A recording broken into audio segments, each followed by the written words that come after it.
Hello दोस्तों, welcome to my channel horror vibes. दोस्तों, आज जो इंसिडेंट्स मैं आपके लिए लेके आया हूँ ये आपको ये सोचने पे मजबूर कर देगा कि क्या ये पुनर्जन्म सच में होता है या बस एक अफवाह है। ये इंसिडेंट्स सुनने के बाद तो मुझे पहले झूठ लगा, लेकिन जब मैंने ठीक से रिसर्च किया तो पता चला कि इस इंसिडेंट्स को न्यूज़ 18 इंडिया ने भी कवर किया था, जिसका लिंक मैं आपको डिस्क्रिप्शन में दे दूंगा। ये कहानी है राहुल की। राहुल जो कि 8 साल का एक बच्चा है।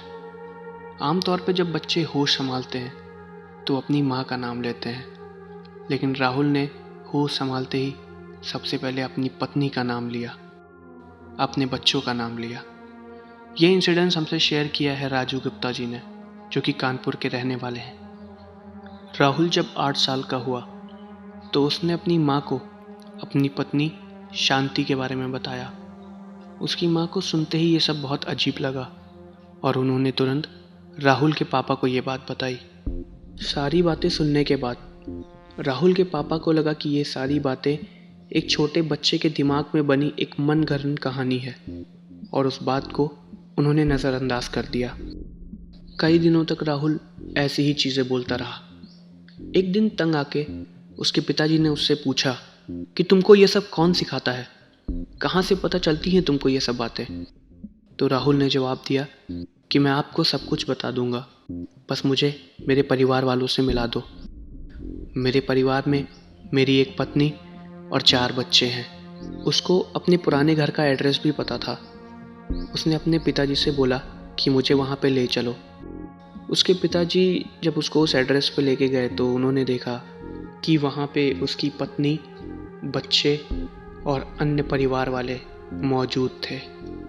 राहुल जब घर पहुँचा तो उसने अपनी पत्नी को कुछ ऐसी बातें बताईं जिसके बारे में सिर्फ वो और उसकी पत्नी ही जानते थे। सबको विश्वास होने लगा कि ये राहुल ही है, और घर के सारे परिवार वाले आके उससे उसके बारे में पूछने लगे कि उसकी मौत कैसे हुई। उसने सारी बातें अपने परिवार को सच सच बताई कि उसकी मौत कैसे हुई और उसके साथ क्या क्या घटना घटी। अब आगे की घटना मैं आपको राहुल के नज़रिए से बताऊंगा। मेरा नाम राहुल है और ये मेरा पुनर्जन्म है। इसके पहले वाले जन्म में मेरा नाम धनराज था। मेरे घर में मेरी बीवी, 4 बच्चे और बाकी अन्य परिवार वाले थे। मैं काम के लिए अक्सर बाहर जाया करता था। मेरा काम ट्रांसपोर्ट का था तो काफ़ी अच्छा चल रहा था, तो घर में रुकना बहुत ही कम होता था। ये बात मुझको बिल्कुल नहीं पता थी, लेकिन मेरे साथी मेरे तरक्की से बहुत जल रहे थे।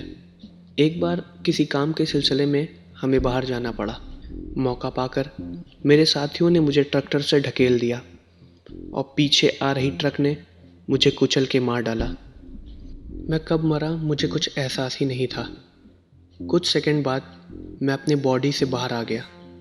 मेरी आत्मा सामने खड़े होके मेरे मरे हुए शरीर को देख रही थी। मेरे शरीर से खून बह रहा था। लोगों की भीड़ जमा हो गई। मैं चिल्ला रहा था पर मेरी कोई बात नहीं सुन रहा था। मैंने अपने शरीर में वापस जाने की बहुत कोशिश की, लेकिन चाह के भी ऐसा कुछ भी नहीं हो रहा था। जैसे तैसे मेरे शरीर को घर ले जाया गया। घर जाने में 3 दिन लग गए थे और मैं 3 दिन तक अपने शरीर के साथ ही बैठा हुआ था। मैं उन 3 दिन के दरमियान बहुत कोशिश कर रहा था कि अपने शरीर के अंदर चला जाऊं, लेकिन ऐसा कुछ भी नहीं हो रहा था। 3 दिन बाद मेरा शरीर मेरे घर पहुंचा और मेरे परिवार वाले मेरे शरीर को देख के फूट फूट के रोने लगे। मैं उनको समझाने की कोशिश कर रहा था कि मैं वहीं पर हूँ, लेकिन मेरी आवाज़ किसी को भी सुनाई नहीं दे रही थी। मेरे साथियों ने मेरे परिवार वालों को बताया कि मेरी मौत ट्रक एक्सीडेंट से हो गई है। मैं चिल्ला के उनको बताने की कोशिश कर रहा था कि ये सब झूठ है, पर मेरी आवाज़ कोई भी नहीं सुन पा रहा था। मैं किसी को अगर छूने की भी कोशिश कर रहा था तो छू नहीं पा रहा था। मेरे शरीर को मेरे ही सामने जलाने के लिए ले जा रहे थे। मैं बहुत कोशिश कर रहा था, लेकिन कुछ भी नहीं हुआ। जब मेरे शरीर का अंतिम संस्कार हुआ तो वो जल के एकदम राख हो चुका था। जैसे ही मेरा शरीर जल गया ऐसा लगा कि मेरे शरीर के साथ मेरा कोई ऐसा संबंध था जो टूट गया और अपने अपनी मर्ज़ी के मुताबिक कहीं भी आ जा सकता था। उसके बाद मैं अपने घर चला गया। मैं अपने घर पे 12 दिन तक था। उस 12 दिन के दरमियान मैंने अपने परिवार वालों से बात करने की बहुत कोशिश की, लेकिन मैं उनसे बात नहीं कर पा रहा था।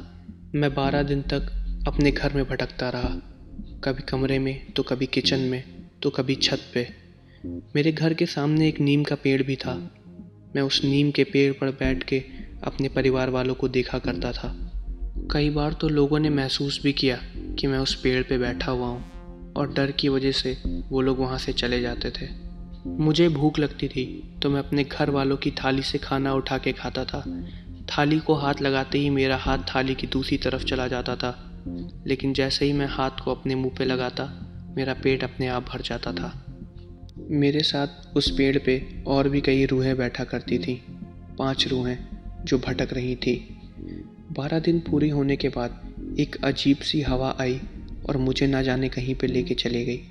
मैं और मेरे साथ वो 5 आत्माएं अचानक से एक जंगल में पहुंच गए।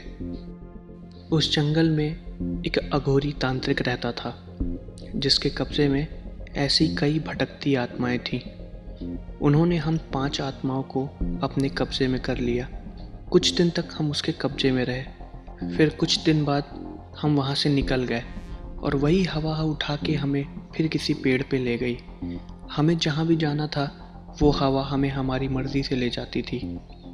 हम 5 आत्माओं जैसे और भी कई आत्माएं थीं जिनका अलग अलग झुंड था, पर कोई भी आत्मा किसी भी इंसान को कोई तकलीफ़ नहीं पहुंचाती थी।